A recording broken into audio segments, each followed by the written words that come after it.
ٹھیک ہے جی جی السلام علیکم ساجد صاحب. جی وعلیکم السلام. عمیر صاحب کیسے ہیں آپ؟ میں ٹھیک ہوں, اللہ کا شکر. آپ سنائیں, آپ ٹھیک ہیں؟ جی الحمدللہ. سر اس وقت آپ کہاں پہ موجود ہیں؟ بڑا پیارا اور بڑا دردناک سوال کیا آپ نے میرے سے. اس کا جواب یہ ہے کہ میں وہ انتہائی بدقسمت جگہ پہ کھڑا ہوں جو پورے پاکستان کی ترقی کی کنجی ہے. یہ وہ چابی ہے, اگر میرا بھائی بتا سکے, یہ وہ چابی ہے جہاں پہ کالاباغ ڈیم کو بننا ہے. اس طرف دکھائیے گا. اونلی یہ جگہ ہے جی. یہ میرا خیال ہے کہ 1 کلومیٹر ہوگا. اس کنارے سے دوسرے کنارے تک 1 کلومیٹر ہوگا. اور یہ جو 1 کلومیٹر ہے, یہاں سے ایک دیوار بننا ہے, اور اس کے اندر جو بھی وہ شافٹیں مافٹیں ڑنگ بڑنگ جو بھی اس کے متعلقہ سامان ہے یہاں پہ لگنا ہے. یہاں پہ پروفیشنل پرووائڈر جو بھی اس کے متعلقہ مواد ہے یہاں پہ فٹ ہونا ہے, اور جس کی ہائٹ ہوگی وہ اس چوٹی سے لے کے اس چوٹی تک. نہ تو یہ اس علاقے کو چھیڑ چھاڑ کرے گا,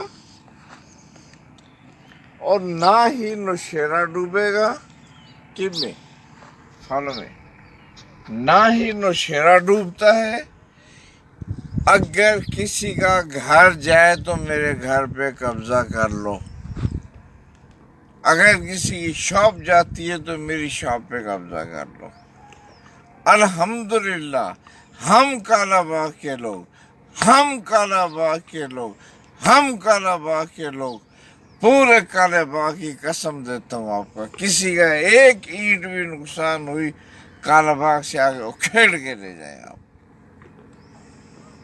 لیکن میرے بدقسمت وہ لوگ جن کے ہاتھوں کے اندر میرے ملک کی تقدیر ہے,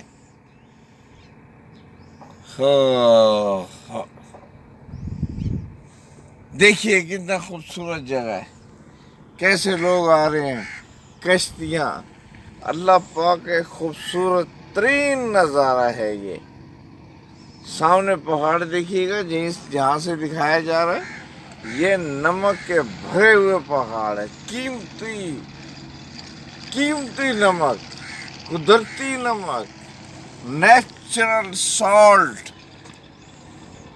اس سے یہ وہ نمک ہے جس سے روشنی آر پار ہوتی ہے, جس سے کینسر کا علاج کیا جا رہا ہے,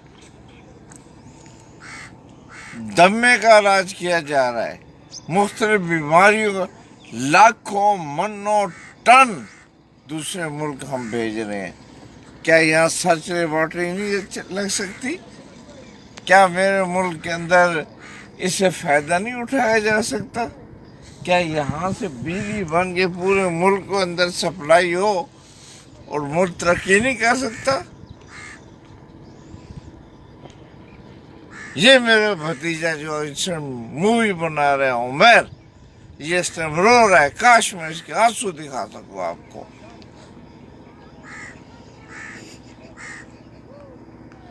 حکمرانوں میں آپ کے لیے ہاتھ جوڑتا ہوں, میرے ملک کے حکمرانوں میں آپ کے لیے ہاتھ جوڑتا ہوں. معاف کر دو, معاف کر دو میرے ملک کو. مت کھاؤ, بننے دو یہ ڈیم, بننے دو بننے دو ڈیم. میرا اکیلے کا قسم خدا کی اس میں مفاد ہوتا, میں یہ کبھی مووی نہ بناتا. یہ میرے پورے ملک کی ترقی کا راز ہے. یہ ہے وہ چابی پڑی ہوئی ہے, یہ چابی پڑی ہوئی ہے. اٹھاؤ اس چابی کو. جو میری اس مووی کو دیکھے, اس چھوٹے سی چیز کو دیکھے, خدا کا واسطہ اس کو پھیلا دو. تماچا مارو اس کے منہ پہ, اس بغیرت کتے کے منہ پہ.